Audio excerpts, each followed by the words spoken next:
Kementerian Kebudayaan itu sebenarnya sudah kita gaungkan sejak tahun 2012 pada saat Kongres Nasional Penghayat Kepercayaan di Surabaya. Lalu dilanjutkan waktu itu meredup, tidak ada respon.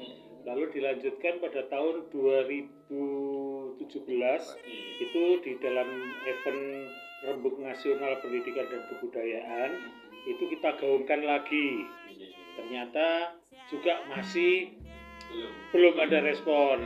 Lalu terakhir tahun 2023 kemarin itu ada 2 event nasional. Yang pertama Kongres Kebudayaan, yang kedua adalah Munas Musyawarah Nasional Dewan Kebudayaan.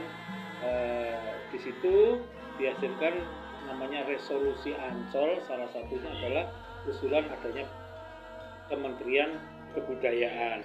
Dan yang sangat-sangat terbaru yaitu ketika kemarin di dalam debat presiden ada salah satu calon yang mewacanakan adanya Kementerian Kebudayaan.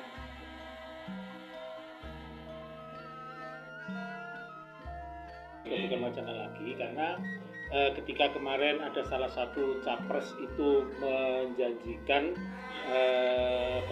adanya Menteri Kebudayaan, tapi yang merespon juga dari capres nomor lain.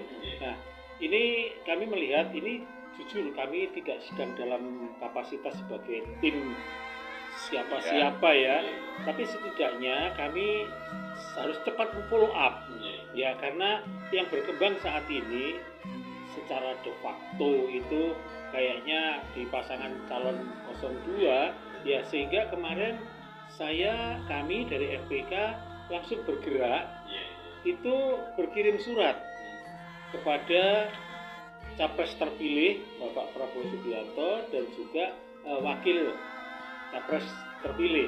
Itu kami kirimkan surat dalam kapasitas sebagai kami mengingatkan, kami mengusulkan, mengawal. Jangan sampai nanti ketika ini kami tidak bergerak, tahu-tahu ini sudah tersusun kabinet, kan kita nggak mungkin bisa lah. Ini sejak awal ini kami ya memang ada juga teman-teman yang menganggap Wiki Mongso dan itu belum tentu itu yang menang. Nanti yang menang siapapun ya tetap kami kirimi lagi. karena kami tidak berpihak pada satu calon gitu ya. Sehingga nanti misalnya ditentukan, ternyata yang menang adalah capres nomor sekian. Ya, capres nomor itu akan kita kirimi surat lagi. Kita desak lagi. Ya, itu begitu. Dan alhamdulillah gaung ini direspon oleh banyak teman-teman. Kemarin ada teman-teman dari Papua, dari Nabire, kemudian ada yang dari Sangieta Laut, itu mereka ingin sama-sama juga bergerak ke arah sana.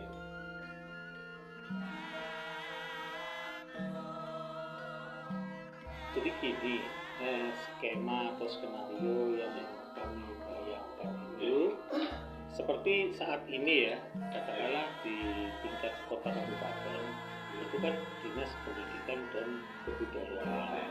Nah di situ banyak ini yang di tingkat bawah, yang di tingkat kota kabupaten itu kan sementara ini kan di kota kabupaten ya, saya nggak ngomong provinsi dulu ya, karena provinsi lain lagi urusannya. Di kota kabupaten itu kan namanya dinas pendidikan dan kebudayaan, dan bidangnya itu banyak. Jadi kalau ini saya umpamakan kepalan tangan ini sebagai dinas, ini masih dibagi lagi, ada bidang pendidikan usia dini, pendidikan luar sekolah, dan banyak bidang-bidang.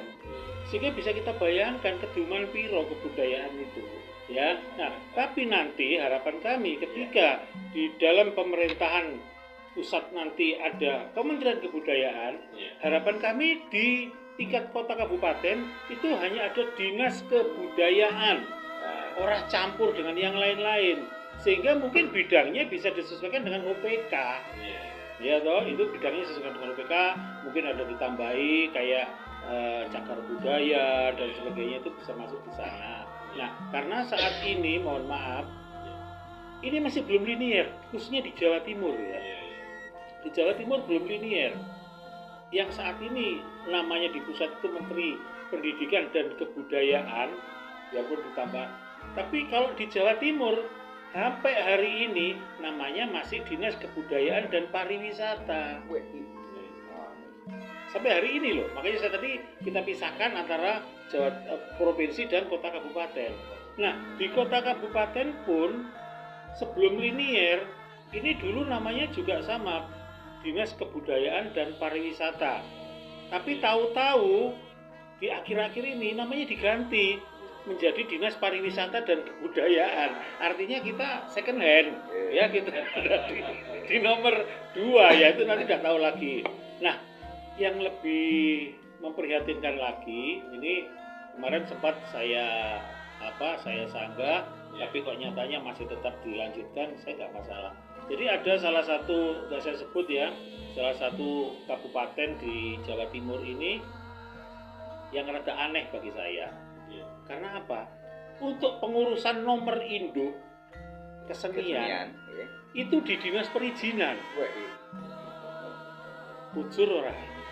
Ketika saya tanyakan, loh karena semua yang yang namanya pendaftaran ini nomor induk, nomor izin dan sebagainya harus balik ngono mbok SIM-nya bisa pindah rene. Kan ya sama-sama izin mengemudinya ya. Nah, ini makanya ini kan mohon maaf karena apa? Nomor induk itu sebenarnya nggak menguntungkan bagi seniman, bagi justru itu menguntungkan bagi pemerintah. Dia punya data. Ya dia punya data. Oh ternyata ning kene ludruku sakmene, wayangku sakmene, dalangku sakmene, kan begitu ya. Pajeke mlebu sakmene. Nah, setidaknya andai kata ada pembinaan, itu mereka punya database. Iya. Nah sekarang kalau perizinannya di Dinas Perizinan, dia dapat data dari apa mungkin tiap hari dia mau update perkembangan nomor induk. Dan lagi saya waktu itu memang sebenarnya kepingin banget untuk pendaftaran pengajuan nomor induk itu melibatkan Dewan Kesenian yang ada atau Dewan Kebudayaan sebagai verifikator. Jadi tidak hanya nomor induk diobral sapa sing njaluk dikai jaluk, akhirnya banyak disalahgunakan hanya untuk tender, hanya untuk begini. Tapi ketika ada verifikator, kami yang memverifikasi misalnya, oh Mbak Jo kok arepe ngedekno wayang, sing coba sih tak deloki ning daleme duwe ndak sinden, duwe ndak gamelan. Karena banyak juga punya nomor induk, katakanlah ludruk ya. Jangankan tanda, gelungane tandake ndak duwe. Nah, ini ya kita ngomong apa adanya, kemudian kita begini. Nah, tapi ini nanti ketika akan ditangani oleh Dinas Kebudayaan khusus tanpa ada embel-embel dinas-dinas yang lain, insya Allah akan lebih bisa berjalan dengan bagus ya, termasuk di pusat. Nanti yang sekarang itu Dirjen Kebudayaan nanti menjadi Kementerian Kebudayaan, direktur ini nanti akan jadi dirjen, direktorat penggayaan kepercayaan akan jadi dirjen penggayaan. Ini akan lebih bagus. Kok cara ngono kita bypassnya itu enak, nggak lewat muter-muter lagi. Ini harapan kami kedepannya ke sana.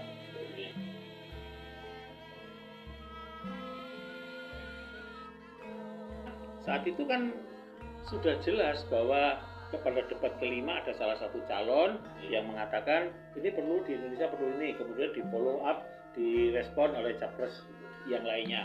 Nah, sayangnya kami melihat terakhir ini, walaupun itu nggak bisa dipertanggungjawabkan ya, ada seliweran di medsos itu susunan kabinet ya dan sebagainya.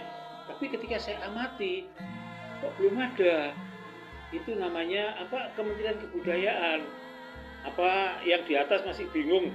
Tokoh nasional sing iso dadi Menteri Kebudayaan iki sapa?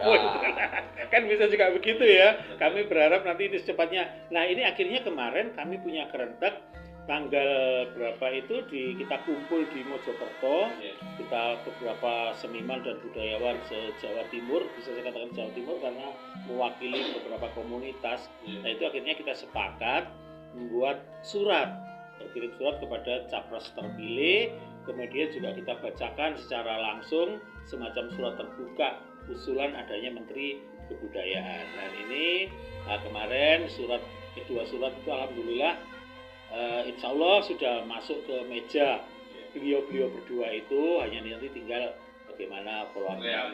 Iya, karena mungkin saat ini suasana masih hangat dan sebagainya. Nah, kita karena bukan pendukung, bukan tim ses ya, isone mung nyawang kalau donga muga-muga negara iki ndang adem, ndang ayem itu ngaten kira-kira.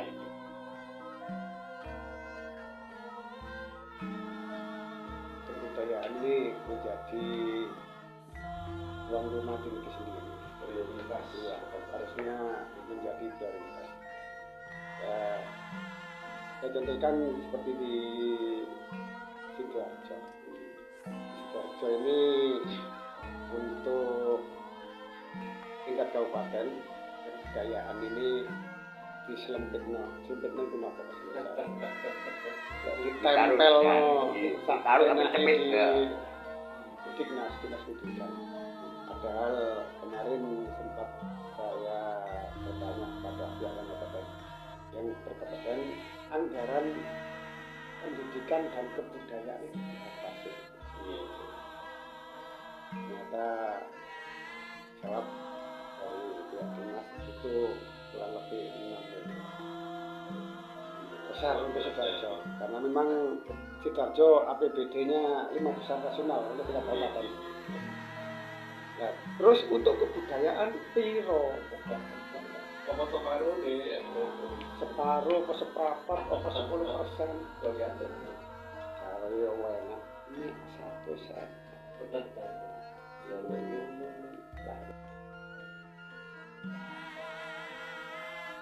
Nuwun sewu, ini lombok telu kita dapat pedes ya. Ngomong isisan wis ya. Kalau memang bangsa kita ini lebih senang meniru dari luar negeri, ini monggo, mboten napa-napa ndak masalah. Tapi paling tidak tirulah seperti negara Cina, seperti Korea atau Perancis. Mereka itu punya Minister of Cultural, mau ngucap medoro deh ya. Jadi Kementerian Kebudayaan. Nah, sedangkan Indonesia yang luar negara demikian luar biasa, jumlah penduduk yang sangat luar biasa. Terus tidak punya Kementerian Kebudayaan. Itulah ya eman-eman. Kita tidak usah banyak bicara lagi tentang kehebatan hidup kita. Sudah tidak bisa lagi dicatat saking banyaknya. Tapi paling tidak seperti yang panjenengan tanyakan tadi, ini juga bukan sekedar wacana. Saya sendiri bersama Mas Bagong kebetulan kemarin kita bertemu di Komite Kebudayaan. Hampir 27 atau sekitar 28 provinsi yang hadir. Itu sama-sama mendengar dan tahu bahwa sudah saatnya ketika pulang ke daerah masing-masing mencari dukungan baik dari pemerintah setempat atau dari lembaga-lembaga yang berhubungan dengan kebudayaan.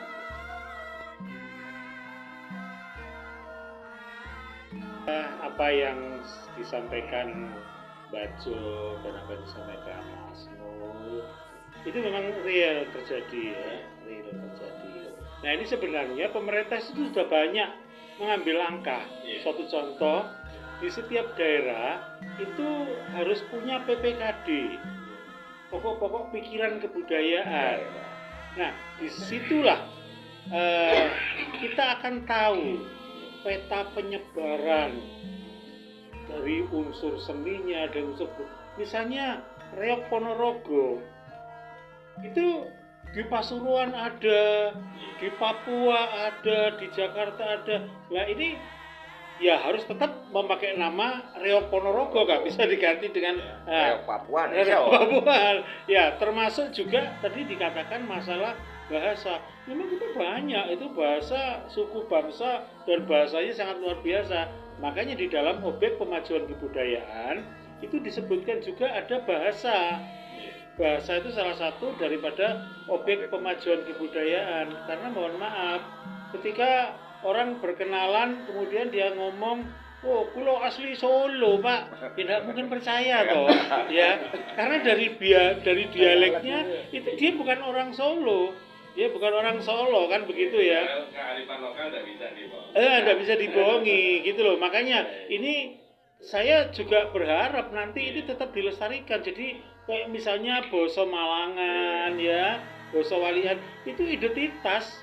Oh nek muni Arema, nek Ker, Sam dan sebagainya, oh itu pasti Malang karena ini identitas ya.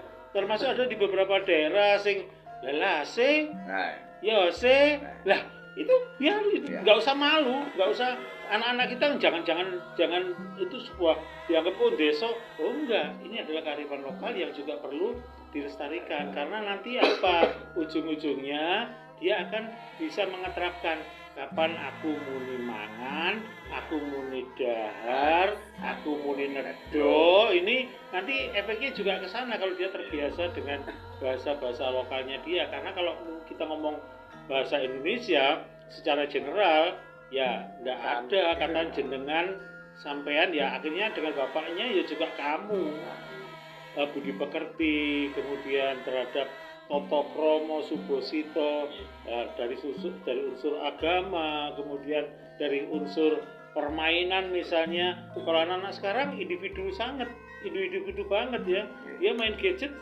tapi ketika ngomong tradisional dakon itu dua wong loro iya toh dakon harus 2 orang bantengan kemudian gobak sodor dan sebagainya ini kan berharap dengan adanya Kementerian Kebudayaan yang berdampak pada penganggaran kebudayaan itu yang berpihak pada budaya sehingga ini nanti bisa memacu di daerah-daerah karena itu ngomong kebudayaan itu ngomong kesenian ya toh wis wayang ludruk ya tapi kapan dia berani gelar festival dakon festival gobak sodor lomba angklih itu enggak pernah terpikir karena itu tadi mindsetnya masih menganggap bahwa nek budaya itu ya jenenge ludruk mahkota budaya subur budaya ya hanya itu gelora budaya itu kira-kira Pak De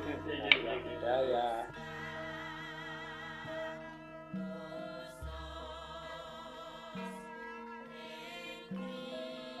kepada teman-teman para pelaku budaya para pekerja seni atau siapapun yang terlibat dalam berkebudayaan di Indonesia mari kita sama-sama mendorong pemerintah ini mumpung masih belum terlambat artinya kementerian belum terbentuk presiden belum dilantik setidak-tidaknya wacana ini harus kita gaungkan bersama-sama dengan harapan setidak-tidaknya entah siapa yang jadi kami tidak ada kepentingan karena kami bukan tim sukses dari calon-calon itu kami hanya mohon siapapun pemenangnya siapapun nanti presiden baru setidaknya bisa mengakomodir keinginan para seniman untuk memiliki sebuah rumah besar yang saya katakan adalah Kementerian Kebudayaan dengan bapak kandung kami yang bernama Menteri Kebudayaan.